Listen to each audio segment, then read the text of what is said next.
The length of mother tongue medium education was in both Ramirez and Thomas and Collier's study more important than any other factor in predicting the educational success of bilingual students.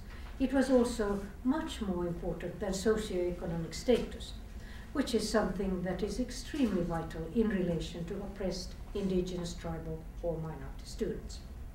The worst results were with students in regular submersion programs, where the students' mother tongues were either not supported at all or where they only had some mother tongue as a subject instruction, meaning a subtractive learning situation. And Teresa McCarthy, who has done a lot with Navajo students in Arizona, she quotes studies and statistics from all US and writes about the consequences of medium of instruction policies and says, indigenous and other minoritized students experience the lowest rates of educational achievement, the lowest family incomes, and particularly among indigenous youth, the highest rates of depression and teen suicides. Tsui and Tollefson conclude in their book Medium of Instruction Policies on the basis of worldwide studies the use of a foreign language as a medium of education for children who are still struggling with basic expression in that language, like what you were explaining, hampers not only their academic achievement and cognitive growth, but also their self-perception, self-esteem, emotional security, and their ability to participate meaningfully in the educational process. And there are hundreds of smaller studies showing similar conclusions. I have done some of them myself, with many different types of groups, many languages, and from many countries. And the knowledge is not new. These kind of things have been said already in the middle of the 1700s. We have massive evidence from India, from the late 1800s, as you might know, Curzon report, for instance, and UNESCO has this very, very solid 1953 report, and so on. We have known all of this for a very long time. I have here some results from bilingual education, which lasts for 8 years, from Burkina Faso, but I won't go through this. This shows on a larger scale exactly what you showed, how much better those who have had education through the medium of their own language are doing in final exams, even if the final exams are in French. Here too, something about it. So all these studies show both the positive results of additive mother tongue medium maintenance education and the mostly negative results of subtractive dominant language medium education. Only strong models for both indigenous and minority and dominant group children reach the educational goals. Language maintenance, meaning language shelter programs for minorities, many two-way programs in this country, for instance, and the European Union school model for minorities and majorities, and many immersion programs for majorities. All these are strong models which do reach the educational goals. And all of them use mainly a minority language as the main teaching language during the first many years. The longer it is used, the better the results in terms of high-level bio-multilingualism and school achievement. So, the most important language right in education for indigenous tribal peoples and minorities, if they want to achieve the educational goals and if they also want to reproduce themselves as peoples or minorities, is an unconditional right to mainly mother tongue medium education in non-fee state schools. And this education, which of course then includes teaching of a dominant language as a subject given by bilingual teachers, should continue minimally 8 years, preferably longer. Today, binding educational linguistic rights are more or less non-existent, and this education, which kids get now, is organized against solid research evidence about how it should be organized. Is this what we want? And then I'll come to my final things. This is slide 68 of the 79. I just sum up some of the leading principles for strong models, 8 recommendations.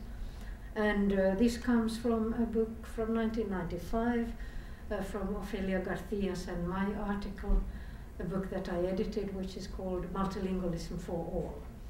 And we compared lots and lots of different programs and tried to look at what were the principles that those programs that really succeeded, what were the principles that they followed.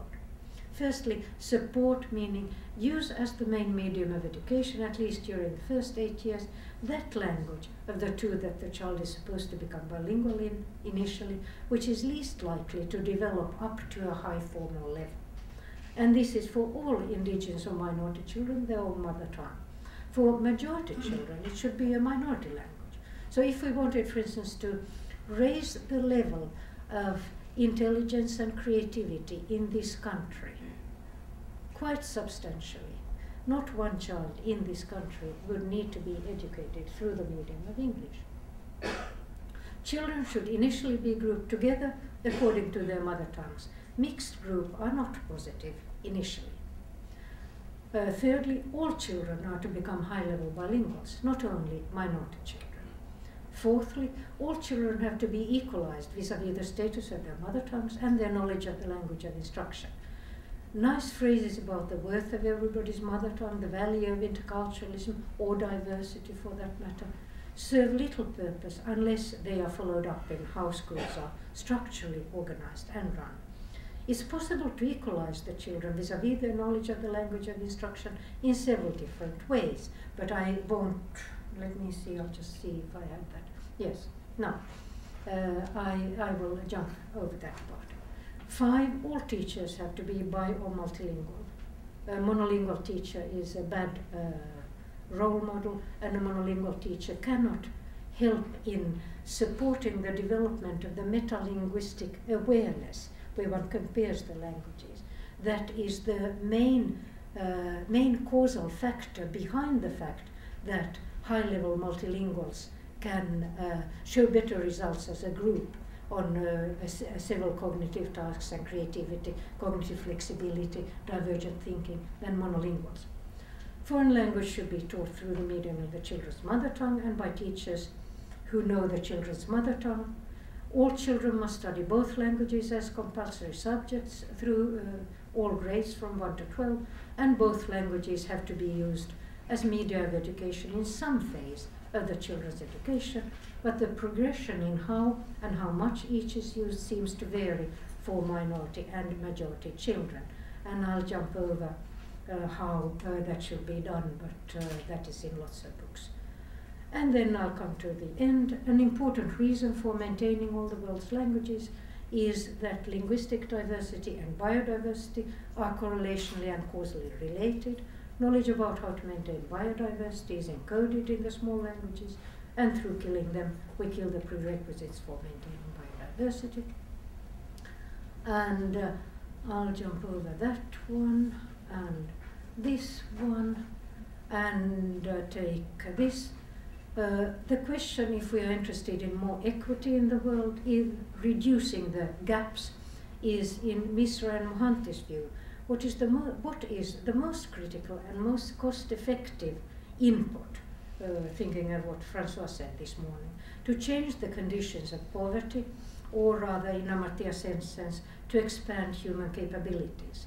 There is a general consensus, Misra and Mohanty say, a general consensus among the economists, psychologists, and other social scientists that education is perhaps the most crucial input.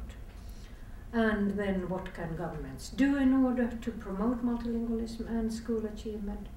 Both indigenous, tribal, and minority education could be organized so as to promote high levels of multilingualism, and I list some examples here. And one book, Imagining Multilingual Schools, Languages in Education and Globalization, has articles from all over the world on how multilingual education has been organized and can be organized. And then the ex-minister of education in Iraqi Kurdistan, when I interviewed him when I was in Iraqi Kurdistan in March 2006, he said something that I hope that every single education minister in the world would say and implement.